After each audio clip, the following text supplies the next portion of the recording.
Salamun alaykum. Kataba rabbukum ala nafsihi rahmah. Peace be upon you. Your Lord has decreed that mercy is His attribute. What is the meaning of Ati'ullah wa Ati'ur Rasul? Obey Allah and obey the Messenger. Both Muslims, those who believe in the Qur'an and the Sunnah, and those who believe only the Qur'an, have different understanding of this verse.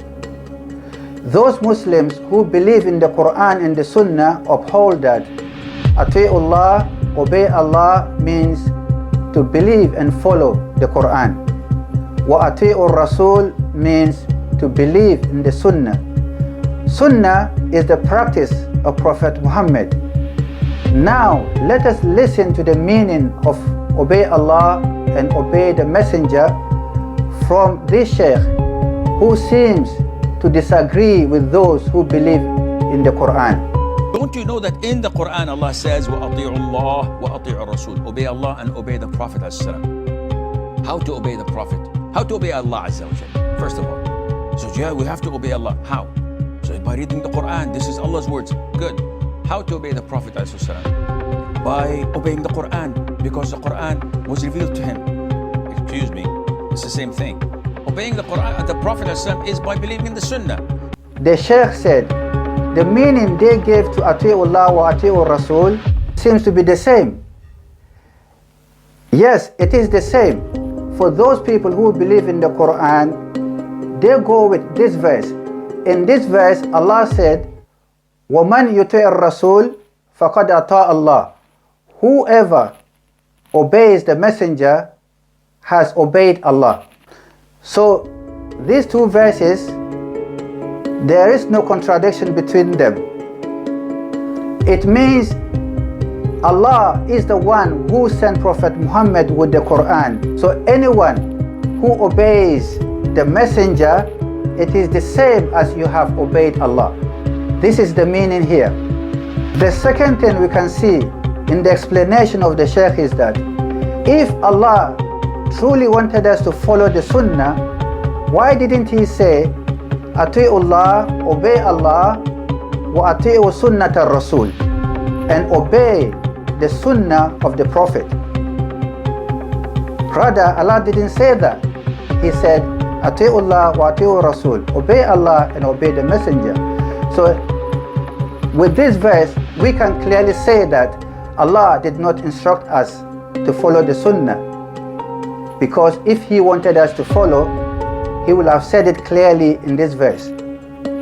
According to what we know, Allah sent Prophet Muhammad with only one book.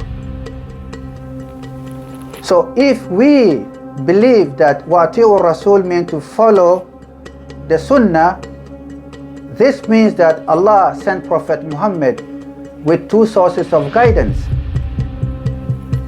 which cannot be true, according to the following verse of the Qur'an. In this verse, Allah says, وَنَزَّلْنَا عَلَيْكَ الْكِتَابَ. We have sent down the book to you. It is one book. He did not say, وَنَزَّلْنَا عَلَيْكَ الْكِتَابَيْنِ. We have sent down the two books. So here we can clearly say that Allah did not instruct us to follow the Sunnah. So by accepting the Sunnah, it means the Quran is incomplete, and Allah later on find out that the Quran is incomplete, and He asked Prophet Muhammad to complete the Quran with his Sunnah. Allah tells us that the Quran is a complete book and it explains everything. Allah says, وَنَزَّلْنَا عَلَيْكَ الْكِتَابَ تِبْيَانًا لِكُلِّ شَيْءٍ. We have sent down the book to you to provide explanations for everything. So Allah has sent down the book, and the book explains everything in details. Even though today there are Muslims that will say that the Quran does not explain how we should pray. With the explanation the Shaykh gave, we can clearly see that there is nowhere Allah instructs us to follow the Sunnah. Now, let us listen to those who believe in the Qur'an alone. They believe that Ati'ullah means to acknowledge that the Qur'an is the complete word of Allah, which explains everything in details, and then obey it.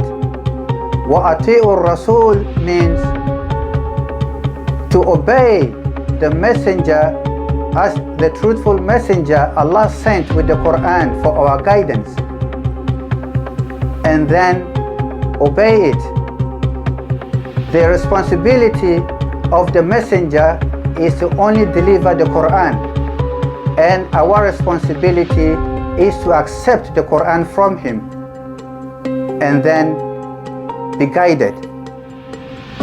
This is the meaning they gave to Ati'ullah wa Ati'ur Rasul.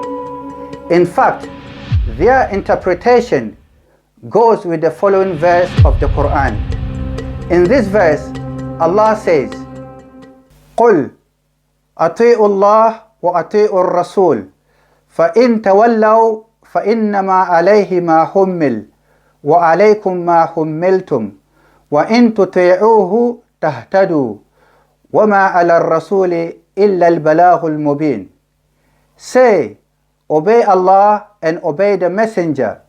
If they refuse, then he is responsible for his obligations, and you are responsible for your obligations.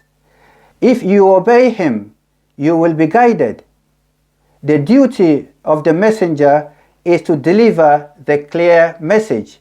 As we heard from the verse, Allah commands Prophet Muhammad to tell the people to obey Allah and obey the messenger. But if they refuse, then he is responsible for his obligations, because Allah sent him with a book for our guidance, and our responsibility is to accept it from him.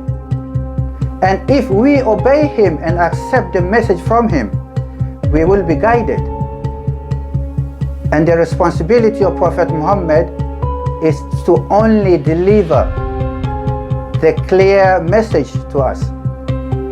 This verse gives the same meaning as those people who believe in the Qur'an.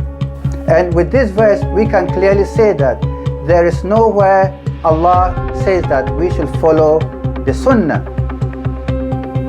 In your opinion, do you think those people who believe in the Qur'an are right in their interpretation of Ati'ullah wa Ati'ur Rasul, obey Allah and obey the messenger? Or do you think those people who believe in the Qur'an and the Sunnah are right in their interpretation? Please give your comment below and share this video and follow us for more. Salamun alaikum.